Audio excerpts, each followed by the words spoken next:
हाय दोस्तों, मेरा नाम अनामिका पटेल है और आज मैं आपको अपना थोड़ा सा स्टडी व्लॉग शेयर करना चाहती हूँ आपके साथ। तो यहाँ पर मैं पढ़ रही थी और अपना वीडियो भी रिकॉर्ड कर रही थी, जिसमें मैं पढ़ रही थी सिविक्स। इसमें आज मैं राज्य के विधानमंडल वाला चैप्टर पढ़ रही थी। ये परीक्षा वाणी की बुक है, बहुत अच्छी बुक है। इससे काफ़ी सारे कॉन्सेप्ट क्लियर हो जाते हैं। तो यहाँ पर मैं आपको बता दूँ, मैं जो पढ़ रही हूँ ये आर ओ के लिए मेन तैयारी हो रही है, तो उसी के लिए पढ़ रही हूँ। और जो भी हाई कोर्ट की वैकेंसी आई है ग्रुप सी की, उसके लिए भी ये इम्पोर्टेंट है। तो इसमें मैंने काफ़ी देर तक सोच रही थी कि कैसे अपना वीडियो बनाऊँ, जो वीडियो मैं डालना चाहती हूँ यूट्यूब पर। इससे मेरा सबसे पहला फोकस यही है कि मैं अपने जो पढ़ रही हूँ, जो मेरा डेली रूटीन है, वो आप सबके साथ शेयर कर सकूँ। तो बहुमत प्राप्त दल या गठबंधन का कोई निश्चित नेता न हो तो राज्यपाल ऐसी स्थिति में मुख्यमंत्री को अपने विवेक से नियुक्त कर सकता है। फिर आता है कि यदि राज्यपाल की राय में विधानसभा में सरकार का बहुमत समाप्त हो गया तो मुख्यमंत्री को त्यागपत्र देने या बहुमत साबित करने के लिए कह सकता है। यदि वह दोनों में से किसी बात के लिए तैयार न हो तो राज्यपाल मंत्रिपरिषद को भंग कर सकता है और मुख्यमंत्री को बर्खास्त कर सकता है। यह शक्ति किसको दी गई है? राज्य के राज्यपाल को। ठीक है। इसी प्रकार जब विधानसभा द्वारा अविश्वास प्रस्ताव पारित कर दिया गया हो और मंत्रिपरिषद त्यागपत्र नहीं देती है तो राज्यपाल मंत्रिपरिषद को भंग कर सकता है। राज्यपाल कुछ विशेष परिस्थितियों में किसी महत्वपूर्ण मामलों पर शीघ्र विचार के लिए मुख्यमंत्री के लिए बहुमत में संदेह होने पर स्वविवेक से विधानसभा का अधिवेशन बुला सकता है। यानी कि राज्यपाल को ऐसी कुछ शक्तियाँ दी। राज्य मंत्रिपरिषद का गठन। मंत्रिपरिषद के अंतर्गत सबसे पहले हम मुख्यमंत्री की नियुक्ति होती है।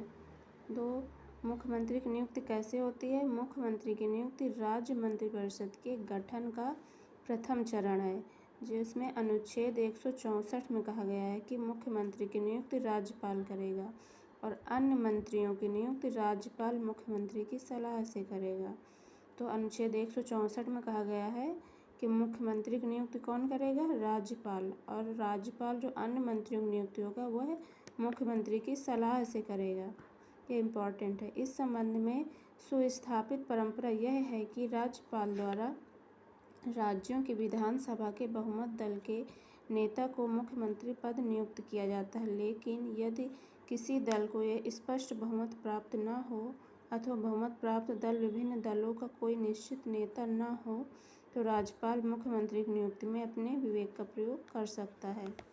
फिर अन्य मंत्रियों की नियुक्ति आती है। तो अन्य मंत्रियों की नियुक्ति के लिए राज्यपाल मुख्यमंत्री की मंत्रणा पर करता है, यानी कि जो मुख्यमंत्री की सलाह पर अन्य मंत्रियों की नियुक्ति राज्यपाल करता है। इसमें 91वें संविधान संशोधन 2003 द्वारा राज्य मंत्रिपरिषद में मंत्रियों की अधिकतम संख्या मुख्यमंत्री सहित विधानसभा की कुल सदस्य का 15% नियत किया गया है। कितना किया गया है? 91वां संविधान संशोधन द्वारा ये संविधान के अनुच्छेद 2003 में राज्य मंत्रिपरिषद में मंत्रियों की जो संख्या होगी अधिकतम, वो मुख्यमंत्री सहित विधानसभा की कुल सदस्य का 15% होती है।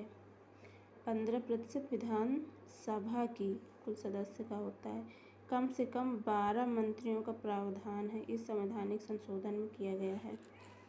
फिर मंत्रियों की नियुक्ति में क्वालिफिकेशन ऑफ द मिनिस्टर।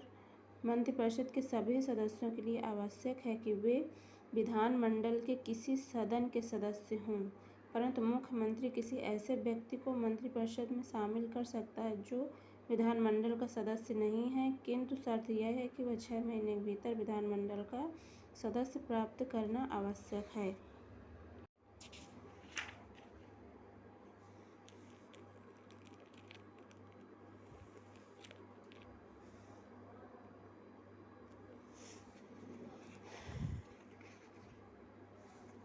मुख्यमंत्री की नियुक्ति राज्य के प्रशासनिक ढांचे में वही स्थिति प्राप्त है जो केंद्र में प्रधानमंत्री की है।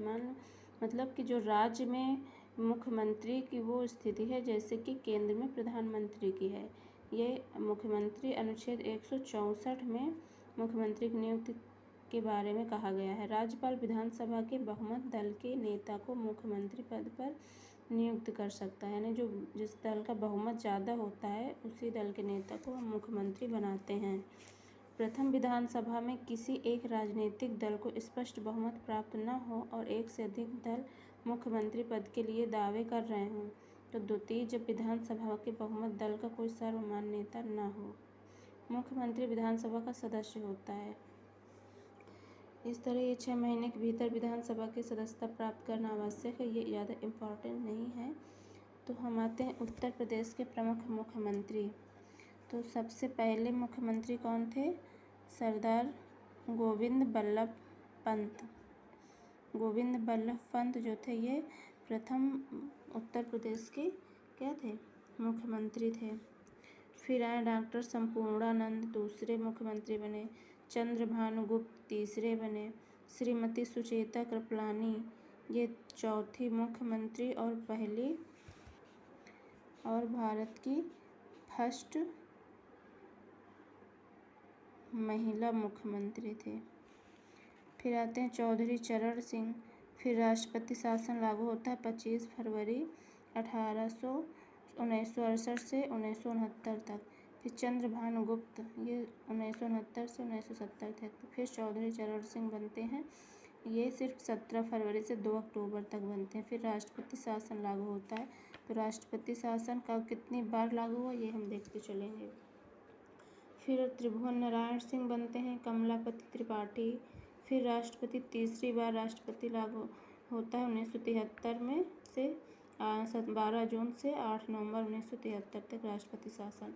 फिर उनके बाद हेमवती नंदन बहुगुणा फिर होते हैं। फिर उसके बाद राष्ट्रपति शासन लगता है 30 नवंबर 1975 से 1 जनवरी 1976 तक। फिर नारायण दत्त तिवारी, उसके बाद फिर राष्ट्रपति शासन लगा, यानी कि 1 2 3 4 5। राम नरेश यादव बनते हैं। फिर बनारसी दास बनते हैं। फिर उसके बाद छठवीं बार राष्ट्रपति शासन 1980 में लगता है। फिर वीपी सिंह बनते हैं। फिर श्रीपति मिश्र बनते हैं। फिर नारायण दत्त तिवारी, वीर बहादुर सिंह नारायण दत्त 2 बार बने। मुलायम सिंह यादव आते हैं 1989 से 91 तक बनते हैं। फिर कल्याण सिंह आते हैं 91 से 92। फिर उसके बाद 7वीं बार राष्ट्रपति शासन, फिर मुलायम सिंह यादव। फिर मायावती 1995 में आते हैं। फिर 8वीं बार लगा 1995 से 96 में। फिर 9वीं बार लगा 96 से 97 तक। फिर मायावती 97 से 1 साल के लिए बनती है। फिर कल्याण सिंह बनते हैं। उसके बाद राम प्रकाश गुप्त बनते हैं। राजनाथ सिंह बनते हैं। फिर उसके बाद 10वीं बार राष्ट्रपति शासन लागू होता है 8 मार्च 2002 से। फिर मुलायम सिंह यादव 2003। फिर सुश्री मायावती, फिर अखिलेश यादव, योगी आदित्यनाथ बने। तो टोटल 10 बार राष्ट्रपति शासन लागू हुआ है।